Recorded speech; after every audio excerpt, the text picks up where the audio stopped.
Assalamualaikum warahmatullahi wabarakatuh. Dalam pertemuan kali ini kita akan membahas mengenai solidaritas global Indonesia dalam isu global. Seperti biasa, sebelum memulai pembelajaran jangan lupa untuk subscribe, like, and comment serta share video ini ya. Dan terima kasih banyak buat kamu yang sudah subscribe. Bagi kamu yang belum, mohon subscribe ya. Oke? Adapun peta konsep dalam bab 4 kali ini ada 3 submateri mengenai harmoni dan solidaritas global.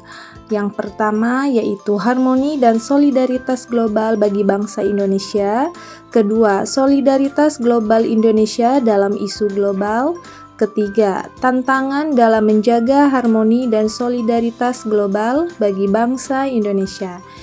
Dan yang akan kita bahas sekarang mengenai solidaritas global Indonesia dalam isu global. Masih ingatkah kalian dengan kisah Indonesia pada tahun 1970-an? Pada saat itu, Indonesia mengirim banyak guru dan dosen ke Malaysia sebagai negara sahabat. Ya, Malaysia pada saat itu membutuhkan tenaga guru dan dosen yang profesional. Pada saat itu, Malaysia meminta kepada Presiden Soeharto untuk mengirimkan para guru dan dosen untuk mengajar di negara tersebut. Meskipun hubungan kedua negara ini beberapa kali tidak harmonis, namun hal tersebut ternyata tidak mengurangi bentuk solidaritas Indonesia kepada Malaysia dalam membantu mengembangkan pendidikan di negara tersebut. Hal tersebut merupakan salah satu bentuk solidaritas nyata bangsa Indonesia terhadap kondisi bangsa lain.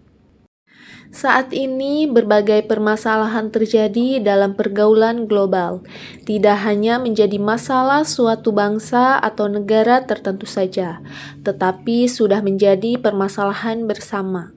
Seperti adanya pandemi COVID-19, apakah mungkin dapat diselesaikan oleh satu atau beberapa negara saja? Tentu saja tidak.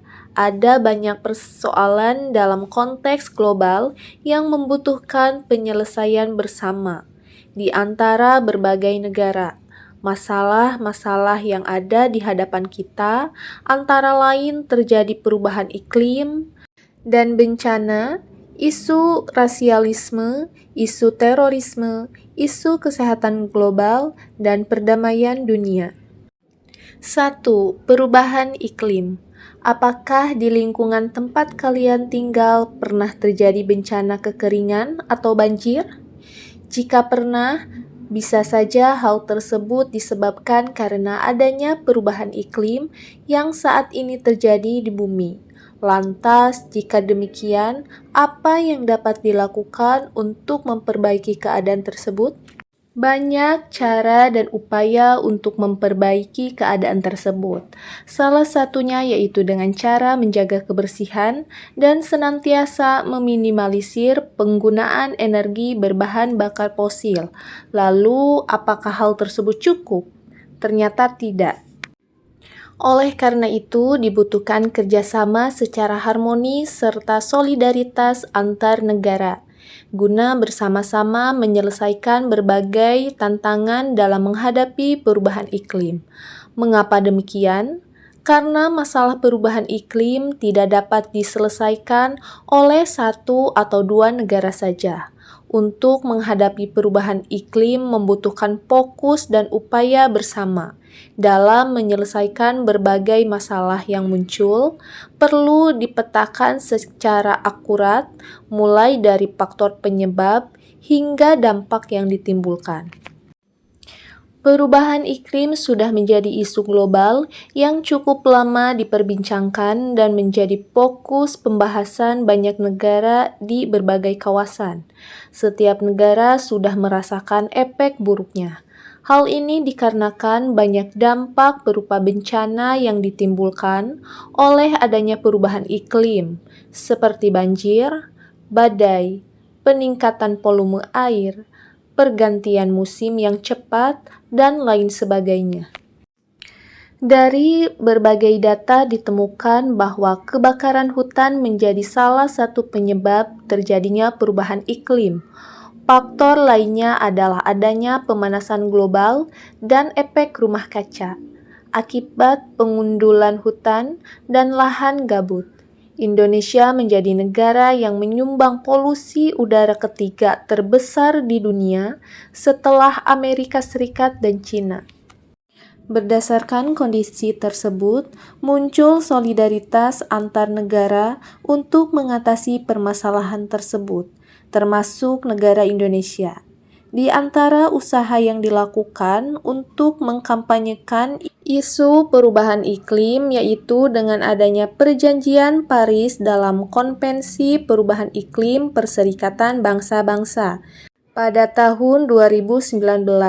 Selain itu, Indonesia tetap konsisten mengkampanyekan isu perubahan iklim dengan kembali mengikuti konferensi tingkat tinggi atau COP26 pada awal November 2021. Pemerintah Indonesia juga fokus dalam isu global ini dengan mencanangkan Rencana Pembangunan Jangka Menengah Nasional atau disingkat dengan RPJMN 4 tahun 2020 sampai tahun 2024, mencangkup tujuan agenda isu lingkungan dan perubahan iklim termasuk di dalam agenda ketiga, yaitu membangun lingkungan hidup, meningkatkan ketahanan bencana dan perubahan iklim. 2. Anti-rasialisme. Fakta bahwa Indonesia terdiri dari beragam suku dan bangsa sejak zaman nenek moyang dahulu tidak bisa dielakkan. Maka wajar ketika kalian hidup dalam lingkungan masyarakat akan melihat banyak sekali perbedaan, mulai dari warna kulit, mata, rambut, hingga bentuk tubuh. Betul kan? Dan semua bentuk fisik yang berbeda-beda tersebut didasarkan pada ciri dari masing-masing suku dan bangsa. Di bawah kepemimpinan Presiden Soekarno, Indonesia membangun kesadaran bersama negara Asia Afrika dari praktik kolonialisme melalui penyelenggaran KAA Afrika tahun 1955. Konferensi Asia Afrika ini menghasilkan Deklarasi Bandung yang salah satu dasar silanya meminta penghapusan rasisme. Dengan demikian, Indonesia sebagai salah satu negara yang memiliki keragaman sangat berperan dalam menjalin serta membangun harmoni di antara bangsa-bangsa untuk menjunjung semangat anti-rasialisme.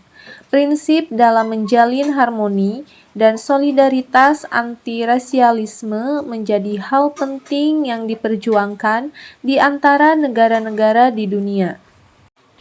Hal tersebut berguna untuk menjaga perdamaian dunia. Pemerintah harus mampu menjamin adanya perdamaian di Indonesia dan menjamin tidak ada konflik yang terjadi. Tindakan tersebut sesuai dengan amanat dari pembukaan Undang-Undang Dasar Negara Republik Indonesia tahun 1945. Di konteks internasional, pemerintah secara aktif menyuarakan dan memperjuangkan hak asasi manusia bagi kelompok minoritas seperti upaya membangun perdamaian di Xinjiang, Palestina, Rohingya, dan di berbagai wilayah di dunia lainnya. 3. Anti-terorisme. Peristiwa teror banyak terjadi dan dialami oleh beberapa negara di dunia, termasuk Indonesia. Pernahkah kalian mendengar peristiwa bom Bali 1 dan 2? Peristiwa tersebut menggemparkan dunia. Kala itu Indonesia diteror bom yang menewaskan banyak korban. Untuk lebih detail, coba cari informasi tersebut di gawai atau tanyakan kepada guru dan orang tua kalian. Singkatnya, akibat adanya peristiwa tersebut, warga dunia semakin meningkatkan solidaritas untuk bersama-sama berjuang melawan terorisme. Tindakan terorisme saat ini dianggap memiliki kecenderungan didominasi dilakukan oleh kelompok-kelompok agama yang memiliki paham radikal. Meski pada kenyataannya tidak ada suatu agama apapun yang mengajarkan kekerasan hingga melakukan aksi terorisme. Aksi tersebut mengancam dan merugikan masyarakat. Bahkan yang menyedihkan hingga menimbulkan korban jiwa. Indonesia sebagai mayoritas penduduknya yang beragama Islam meyakinkan dunia internasional dengan menyatakan setiap perbuatan terorisme bukan dilatar belakangi oleh aksi beragama suatu kelompok tertentu, melainkan merupakan tindakan tidak beradab yang dilakukan oleh kelompok radikal. Berdasarkan pengalaman tersebut, Indonesia telah memiliki Undang-Undang Nomor 5 Tahun 2018 tentang Pemberantasan Tindak Pidana Terorisme dan Undang-Undang Nomor 9 Tahun 2013 tentang Pencegahan dan Pemberantasan Tindak Pidana Pendanaan Terorisme. Indonesia memiliki peran strategis dalam pergaulan global terkait isu terorisme karena memiliki pengalaman menghadapi berbagai kasus terorisme.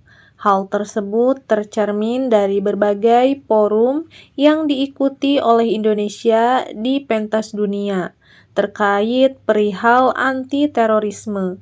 Peran penting Indonesia dalam penanggulangan terorisme internasional telah diakui oleh PBB dengan terpilihnya kembali Indonesia sebagai anggota dari Dewan Penasihat UN Counter-Terrorism Center untuk periode 2015 sampai 2018. Selain itu, menjadi Dewan Keamanan Tidak Tetap PBB periode 2019 sampai 2020 merupakan upaya Indonesia dalam terus menyerukan perdamaian dunia dan tindakan anti-terorisme.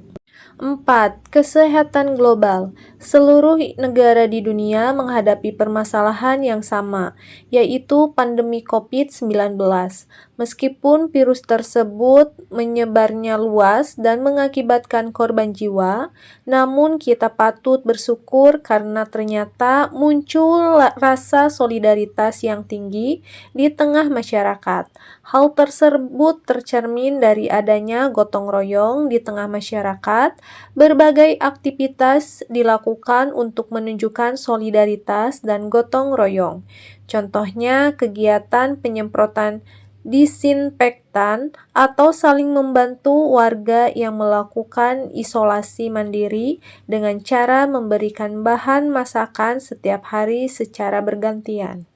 Solidaritas tersebut di tengah masyarakat, mereka saling membantu meski dalam keterbatasan akibat kondisi ekonomi yang memburuk. Masyarakat saling menolong sepenuh hati meski berbeda agama, suku, maupun kelas sosial. Hal tersebut juga tidak hanya terjadi dalam lingkungan masyarakat skala kecil, tetapi juga di skala besar, termasuk antar negara di dunia.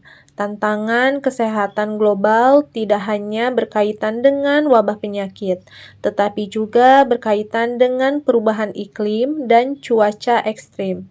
Layanan kesehatan di wilayah konflik maupun terkait minimnya persediaan obat secara global.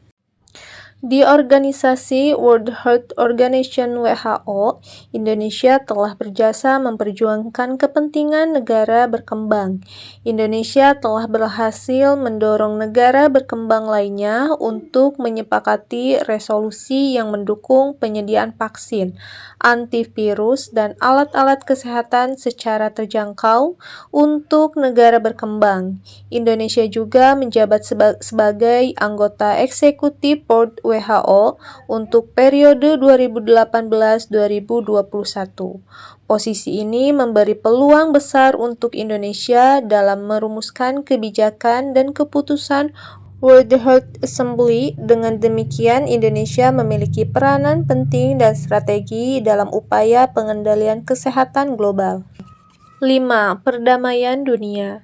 Tujuan nasional Indonesia yang tertera dalam pembukaan Undang-Undang Dasar Negara Republik Indonesia tahun 1945 di alinea keempat dengan tegas menyatakan, yaitu ikut melaksanakan ketertiban dunia.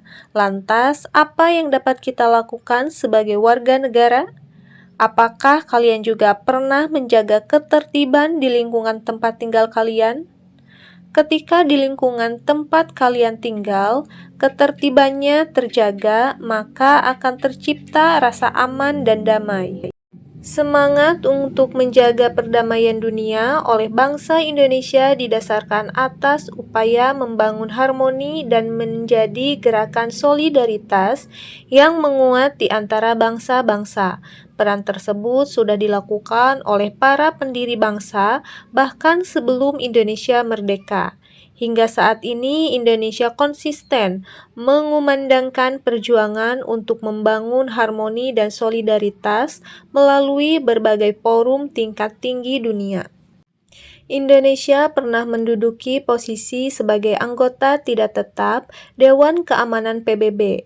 Posisi tersebut dimanfaatkan Indonesia untuk mengkampanyekan isu-isu perdamaian dunia, seperti mendorong kemerdekaan bangsa Palestina, mengutuk aksi rasialisme serta diskriminasi terhadap etnis minoritas seperti Muslim Xinjiang dan Rohingya. Selain itu, Indonesia juga secara aktif mengirim pasukan perdamaian dunia yang dikirimkan ke beberapa negara yang mengalami perang, di antaranya yaitu ke Lebanon, Republik Demokrat Kongo, Somalia hingga Bosnia.